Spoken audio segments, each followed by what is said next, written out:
أهلا بكم مشاهدينا الكرام إلى حلقة جديدة من مستقبل الطاقة. هذه ملفاتنا. حرب الرسوم ترفع التكاليف على منتجي النفط في أمريكا، وود ماكنزي تتوقع تقدم الصين في سباق الهيمنة على قطاع الطاقة. وما الذي يدفع شركات الطاقة الكبرى إلى تغيير استراتيجيتها والعودة إلى التركيز على النفط والغاز؟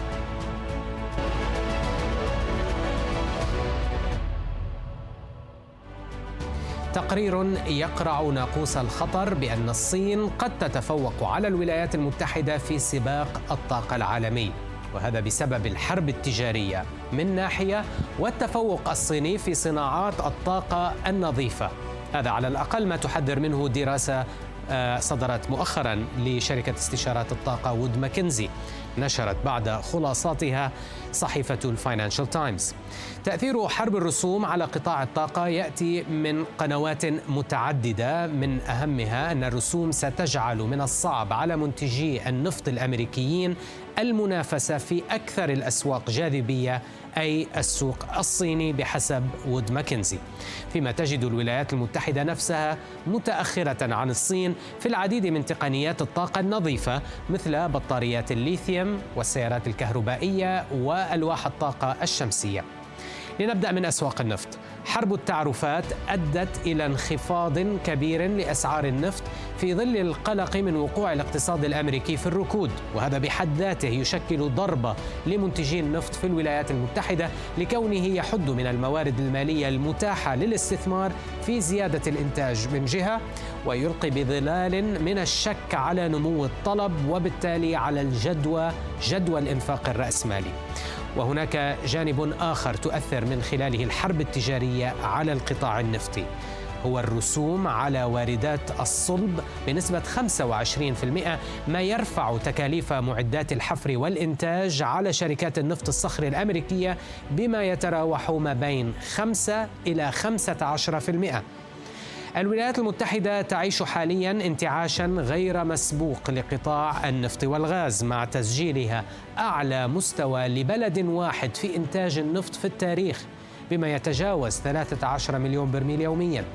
لكن ما لا ينتبه له كثيرون أن الصين أيضاً رفعت إنتاجها النفطي بشكل كبير غير مسبوق ليتجاوز 19 مليون طن في شهر مارس الماضي، أي ما يعادل 4.5 مليون برميل يومياً. والآن يحذر الخبراء من أن إنتاج النفط الأمريكي يقترب من الذروة، وقد يبدأ بالتراجع سريعاً اعتباراً من بداية العقد المقبل، على الرغم من سياسة دريل بيبي دريل التي ينتهجها ترامب. جانب آخر يتعلق بصناعات الطاقة المتجددة، فترامب لا يكتفي بالحرب التجارية بل يخوض معركة سياسية داخلية ضد قانون خفض التضخم IRA الذي أقر في عهد بايدن والذي وفر مئات المليارات من الدولارات لدعم المشاريع النظيفة. خلال الأشهر الماضية ألغى ترامب الكثير من المحفزات للسيارات الكهربائية، وأعلن بوضوح اهتمامه بإحياء صناعة السيارات التقليدية. ومؤخراً ألغت إدارة ترامب مشروعاً عملاقاً لطاقة الرياح البحرية كان يفترض أن يغذي مدينة نيويورك بالكهرباء النظيفة في أحدث ضربة لقطاعات الطاقات النظيفة. وربما تعطي هذه الحرب الفرصة للصين لتعزيز هيمنتها على صناعات السيارات الكهربائية والبطاريات والألواح الشمسية، ما سيكون له أثر مباشر على مستقبل موازين القوى في قطاعات الطاقة التقليدية منها والحديثة.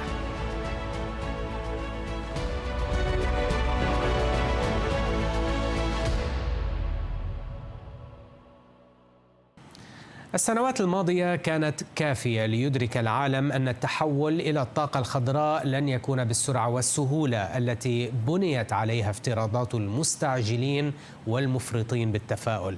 فمع تعافي الأسواق من جائحة كورونا وتداعيات الحرب في أوكرانيا، بدأت كبرى شركات الطاقة تعيد حساباتها، وعاد الوقود الأحفوري إلى صلب استراتيجياتها. فهل نحن أمام مراجعة جذرية لاستراتيجيات التحول الطاقي؟ وهل تراجعت الطموحات المبالغ بها أمام الواقع؟ طرحت هذا السؤال على أتول آريا، استراتيجي أسواق الطاقة في S&P Global لنتابع. What has happened, if you step back for a few years, if you just go actually 5 years back to 2020, which was when the COVID had started, COVID-19, and the world was in a shock, economic shock. The energy demand had come down quite significantly because of that economic shock. And people thought, well, the transition is going to be easy.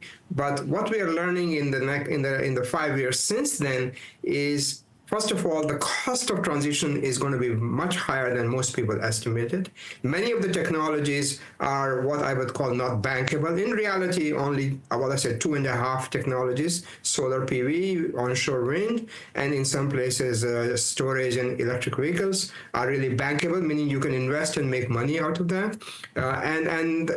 Overall, the world still needs more energy, and the most reliable energy available today is coming from hydrocarbons. So many of these issues are all coming together in a way that the idea that we will wake up and there will be a new energy system, it was never realistic, but it has become very, very obvious now. I think the way I think about this, Nasser, is energy is a hardware. You can't do version change like we do on software on our iPhone in a few minutes. This version change is going to take decades. Nasser, one thing we should remember is that the energy transition is going to be multidimensional. It'll be multi-speed, multi-technology, multi-path. So we're going to see different paces of transition around the world.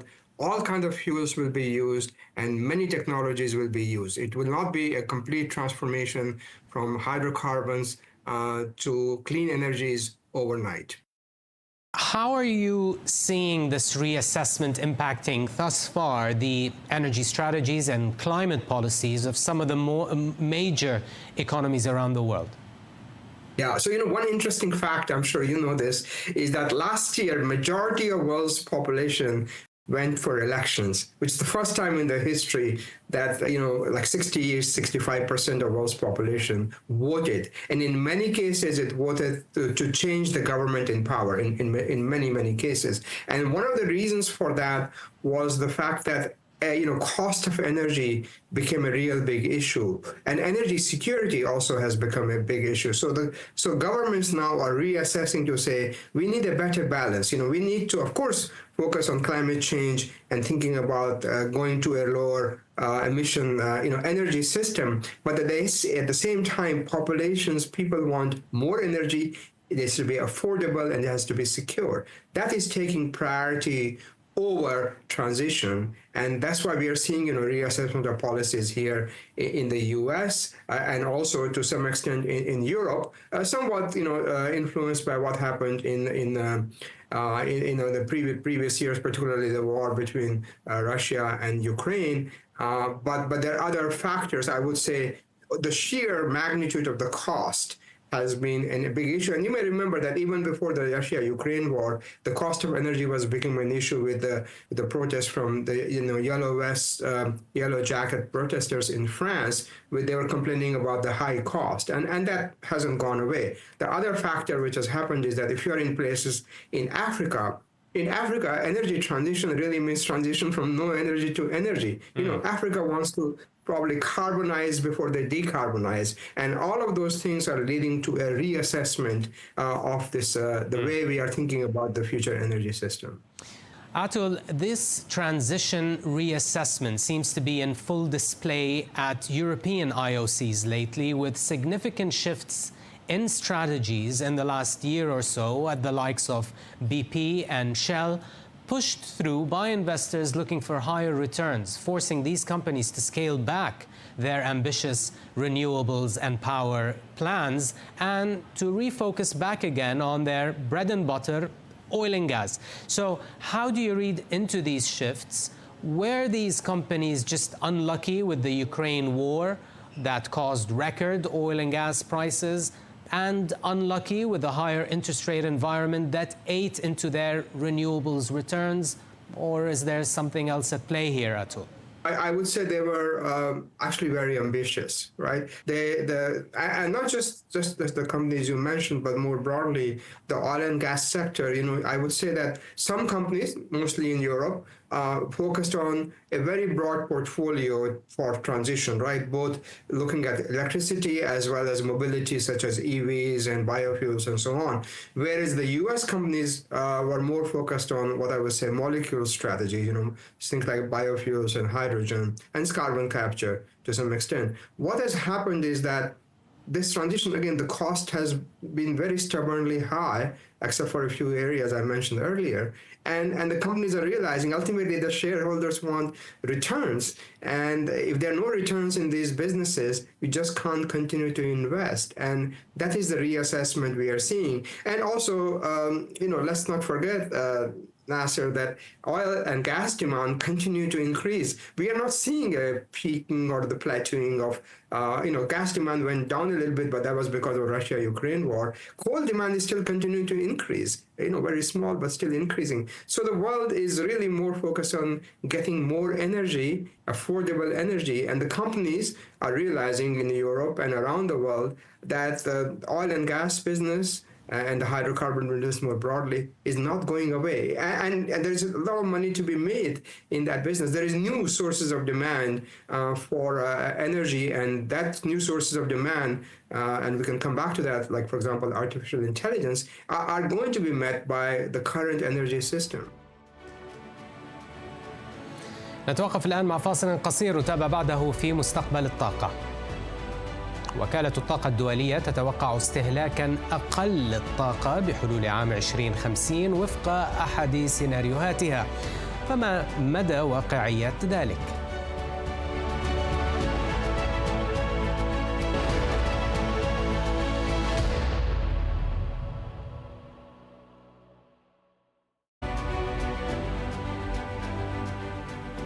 أهلا بكم من جديد إلى مستقبل الطاقة.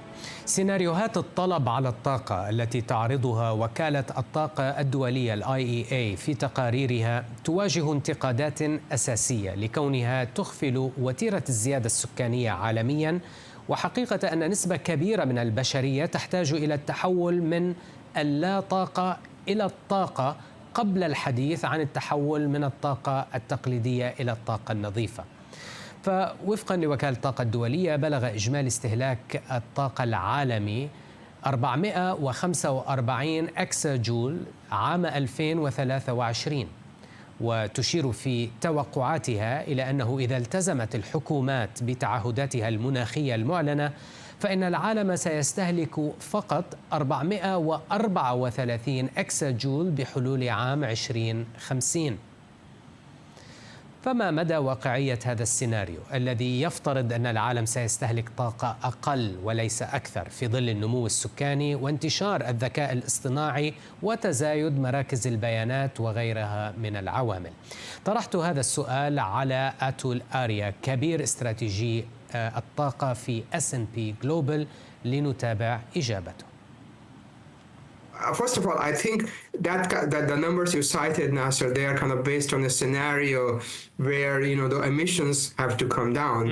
And the reality is that, to your big, first question, where is the world today? The reality and the metric I personally use, for measuring transition is emissions, and emissions of greenhouse gases, CO2 and other, are not going down. So the reality is that this ambition is, quite unrealistic, and not just because of the demand from new sources like AI, but also, let's not forget, there will be 2 billion people coming into the world between now and 2050, and they're not only going to need energy to move, but they will need housing, they will need heating, they will need, all kind of, they will need food. All of those things require energy, and my own view is that we are underestimating the demand growth, and we can see it by the data. You quoted IEA. IEA just published a really interesting report on last year's overall energy demand picture,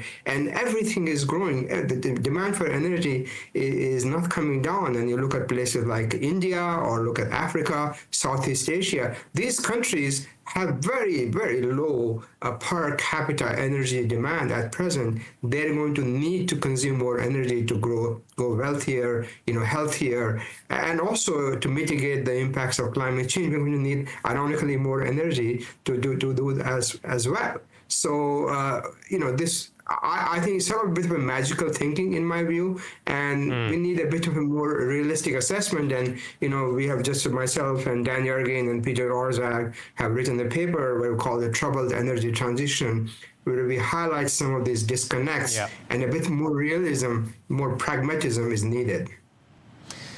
The world seems to be in the grip of an AI frenzy. Everyone seems to be talking up AI applications in their respective fields. But how will AI be used across the energy sector, and how will it impact it? Yeah, it's a great question. And, we have our S&P does our annual event called CERAWeek, which just happened last month in Houston, and AI was everywhere. I think I would put it in sort of two buckets, Nasser. One is energy for AI. The AI, as we all know, all those GPUs, graphical processing units, they require a lot of energy, and therefore massive demand growth for electricity in particular is going to happen. So that's a sort of a game changer for a sector, for example, here in the US, which has been growing, very modestly, and now all of a sudden huge demand growth for electricity, and that's primarily going to come from gas, LNG, gas mostly here in the US, and LNG elsewhere, and then also renewables. So that's one aspect of AI. The other aspect, which I think is more game changer, but it's going to take a bit longer time, is AI for optimization, and we're already seeing that in the energy sector. Just as an example, a lot of the power companies are using AI to optimize their grids. If we can't build new power lines, can we make the current power infrastructure more efficient? And a lot of opportunities there for AI, and also AI for innovation. Can we can we create new materials or find new resources? And we're already seeing, for example, AI is helping with discovery of critical minerals, potentially helping with finding more oil and gas. So there are a lot of opportunities both on innovation and optimization. Optimization is a bit ahead at present, innovation behind, but it's very early days, Nasser, in terms of AI, in application of AI in the energy sector. But I'm extremely optimistic that we will see many, many applications as time goes by. And every year, if you go back 2 years back, nobody was talking about AI, and we're talking about AI in a big way. So I think a year from now, 2 years from now, we will see many applications of AI across the entire energy value chain, from the oil and gas to renewables to other aspects, mining, for example. Mm-hmm. Looking particularly at the great geopolitical competition between the US and China, China today dominates the green energy industrial chain and continues to expand globally. The US, on the other hand, under Trump 2.0, seem more inclined towards drill, baby, drill, and on placing tariffs on products that include components and raw materials that will be needed to develop the green energy industry in the US. So how do you see these conflicting and contradictory strategies playing out with regards to the West's intention of building their own independent clean tech supply chains? Yeah. Building a completely new clean energy supply chain, all the way from minerals, extraction to processing, and then building the plants to build, say, solar panels or batteries. It's a long process, and China has a head start. China has been investing in this for a long time. So it's possible, but it's going to be very time consuming. It's not going to happen overnight, even if all the permitting and all the approvals are done. And also it's going to mean, these supply chains, if we bring them to say US or to Europe, are going to be more expensive than they are in China. There is a reason why they are in China, right? So the cost of transition, if you define that by, developing more or deploying more solar, wind, batteries, EVs, that's going to be higher. So it's feasible, but it's going to be very time consuming, it's going to be expensive. And then of course, US and Europe, will have to also rely on other countries, if not China, countries in Africa or in Asia for some of those minerals, because not all of those minerals are here in the West. So it's a tall order. I mean, my overall assessment, if you frame the discussion sort of from drill baby drill to clean energy supply chains, I think this is going to be a race for the future where U.S. will focus on hydrocarbons, exporting a lot of LNG, whereas China will focus, we're already seeing that, on exporting their clean energies, solar panels and wind turbines and also EVs. We're already seeing a lot of penetration of those around the world. And let's see, who kind of wins the race. I have a feeling there'll be a place for both of them, but at least in terms of the clean energy supply chains, China has a big leg up, and catching up on that is going to be difficult. You may remember that Europe tried to, one European company tried to build a battery factory, and it went out of Northvolt, and it went out of business because they just couldn't compete. The cost basis is just too high to compete. Yeah. With regards to oil demand, we heard a number of big calls since 2019 that oil demand will peak before the end of this decade. Taking into account what we've discussed so far, Atul, how is the demand outlook for oil looking from your end? Yeah, it's a really interesting question, isn't it? I feel that there are two kind of competing drivers, right? So one is what we just talked about, the big growth in clean energy, and particularly in electric cars in China. China continues to domestically within China sell more and more electric cars, and the industrial activity has also slowed down in China. So will that mean that the demand for oil, and particularly things like diesel, which is used for more industrial applications, will that plateau and then maybe start to come down in China? The rest of the world, really the growth is coming from India in a big way for oil demand, and also from Africa, Southeast Asia. So the question is, will the demand decline in China be overtaken by all the growth in other places around the world?